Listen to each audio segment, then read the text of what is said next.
Tātad šī ir vēl viena karte, kas parāda ūdens trūkuma problēmu, un tā galvenokārt attiecas uz tuvajiem austrumiem. Viņu lielākā problēma nākotnē būs ūdens, un tieši tur nākotnē pieaugs ģeopolitiskie spriedumi pār ūdeni. Arī Indija ir skarta. Labi.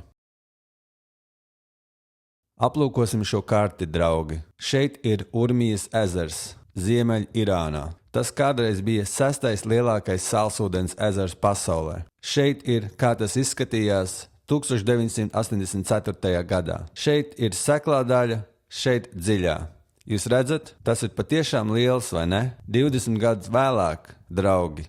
Lūk, kā tas izskatās tagad. Šeit vairs nav ūdens. Tu vari aiziet kājām no šejienes līdz turienei. Ir palicis mazliet ūdens tur, bet tas ir sekls. Tas ir, cik nopietna ir ūdens problēma Irānā. Un tas ir vājais punkts, ko amerikāņi un izrēlieši izmantos. Viņi grib pārliecināties, ka Irānai nav piekļuvis saldūdenim, kas radīs postījumus viņu nācijā. Tā ir stratēģija numur 1.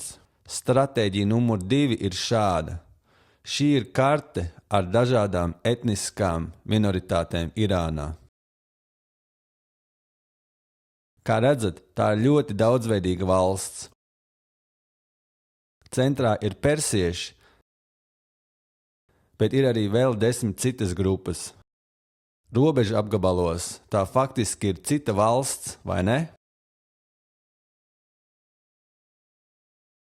Šīs vietas ir vairāk kopīgas ar saviem kaimiņiem nekā ar Irānu.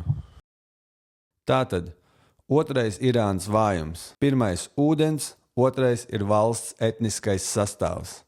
Amerikāņu un izrēliešu stratēģija turpmāk ir iznīcināt Irānu kā vienotu nacionālu valsti, sadalīt to etniskos anklāvos un likt tiem cīnīties par ūdeni. Tas ir grandiozais plāns, ko izvirzījuši izrēlieši un amerikāņi. Šī ir vīzija, kur Persija tiek ierobežota, un visas pārējās šīs vietas tiek sponsorētas no amerikāņu un izrēliešu puses. Viņiem tiek dota nauda, ieroči, politiskais atbalsts, un tad šis karš par ūdeni turpināsies mūžīgi. Tā jūs iznīcināt Irānu un nodrošināt, ka Irāna vairs nav dzīvotspējīgs drauds jums. Tas ir amerikāņu plāns. Kā redzat, tas ir diezgan ļauns plāns, un tieši tāpēc viņi to nav paziņojuši, vai ne? Jo, ja tu to paziņo, cilvēki jautā, kāpēc jūs tā darat? Ko persieši jums ir nodarījuši, lai jūs nāktu un iznīcinātu viņu civilizāciju? Atbilde ir neko. Tāpēc amerikāņi nekad neatzīs, ka viņi to dara. Bet, ja paskatās uz ūdens apgādes karti un etnisko spriedumu karti, tas ir optimālais spēļu teorijas risinājums, ko viņi var izmantot pret Irānu. Vai tas ir skaidrs? Tas ir ilgtermiņa plāns, kas viņiem jau ir izstrādāts, un viss virzās uz šo plānu. Bet tagad rodas jautājums, kā irāņi var uz to atbildēt? Atbilde ir šāda. Šī ir musulmaņu pasaules karte.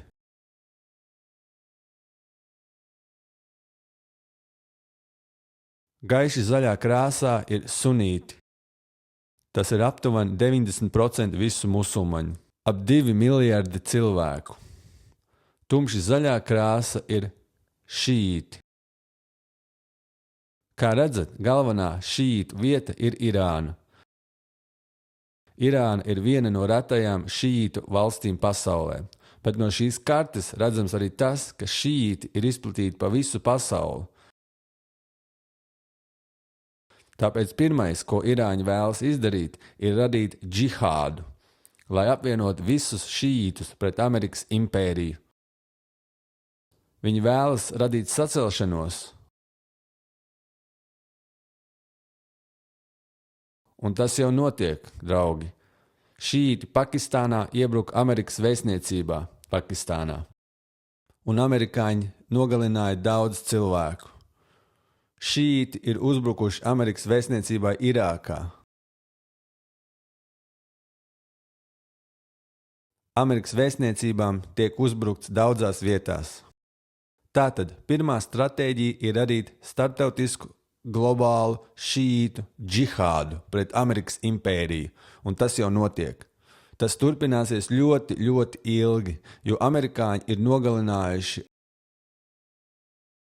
Ajatolu Hameneju, un tas prasa atriebību. Otra lieta ir tā, ka tas var apvienot visu musulmaņu pasauli. Ja paskatās uz šo karti, lielākā daļa musulmaņu pasaules patiesībā tiek vadīta no diktatūrām, kas vispār nav populāras, un tās drīkst pastāvēt tikai tāpēc, ka ir Amerikas impērijas klienti - Saudarābija, Ēģipte, Alžīrija. Visas šīs vietas tiek vadītas no Amerikas impērijas klientu režīmiem. Tāpēc, ja tu saved kopā cilvēkus, kuri ienīst savas valdības un gāž tās, tad Irāna kļūst par islāma pasaules līderi. Ne tikai šītu pasaules, bet visas islāma pasaules līderi. Tas rada kaut ko, ko sauc par Pax Islamica, islāma mieru. Tas ir galamērķis, draugi. Ja tas izdodas, tad vairs nav jāuztraucas par amerikāņiem un izrēliešiem. Tātad Izraels un Amerikas spēļu plāns ir sadalīt Irānu etniskos anklāvos, likt tiem cīnīties par ūdeni visu atlikušo mūžu un ļaut visiem nomirt. Irānas spēļu plāns ir radīt reliģisku karu, krusta karu, kas apvieno šītus, gāž Amerikas impēriju un nodibina Pax Islamica. Labi. Atkal. Atslēga ir GCC. Spēļu plāns ir šāds. Jums ir jāiznīcina GCC. Kāpēc? Jo GCC ir Amerikas impērijas atslēgas elements. GCC dara to, ka pārdod naftu. Pārdod naftu par ASV dolāriem, un kur viņi liek šos ASV dolārus? Viņi iegulda tos Amerikas akciju tirgū. Šeit ir ieguldījumi no apvienotu Arābu Emirātiem, Saudi-Arābijas un Kuveitas, ASV finanšu tirgos. Kā redzat, no 2012. gada līdz šodienai tas ir eksplodējis. Tāpēc, ka ASV finanšu tirgi ir viena no drošākajām vietām, kur likt naudu. Mērķis ir šāds.